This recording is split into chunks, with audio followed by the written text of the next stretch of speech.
we have a couple of questions from a few people that had to leave.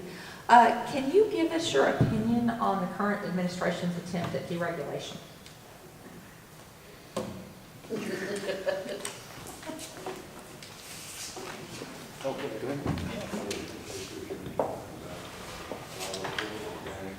Well, my answers are supposed to be short.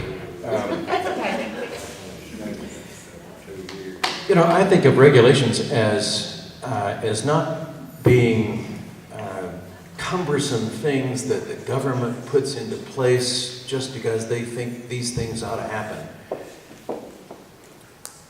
Regulations are protections. Yes.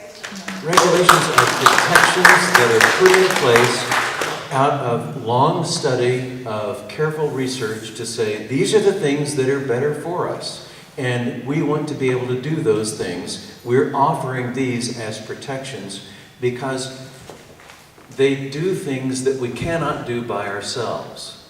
We can only offer protections through local, municipal, state, and federal government. We offer those protections that have to do with cleaner air and cleaner water. And you know something? Water and air doesn't respect boundaries. The Red River might mark a boundary for us between Texas and Oklahoma, but the water doesn't respect the boundary. The water is on both sides of the border. The water flows down to the Mississippi, it flows down to the Gulf of Mexico. It doesn't respect borders. Air doesn't respect boundaries or borders.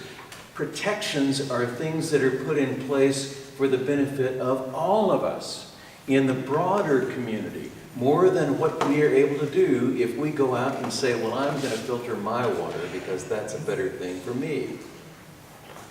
Protections are put in place so that all of us are taken care of, so that we all are able to act together corporately to put those things in place so that we don't each wind up like what happened in Flint, Michigan, where regulations were ignored, where the EPA was ignored, where people said, no, the state's going to take care of it. You don't have the authority as a local community to do what you want to do. We're going to do it for you. And they imposed an emergency plan that wound up becoming disastrous.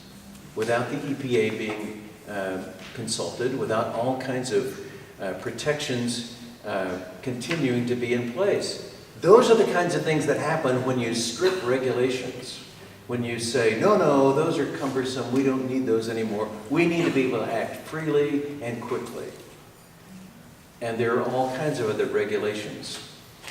The Consumer Financial Protection Bureau that was put together by the senator from Massachusetts to protect us from big banks, to put rules into place about payday lenders and car title lenders that may charge people 300 or 400% on a loan.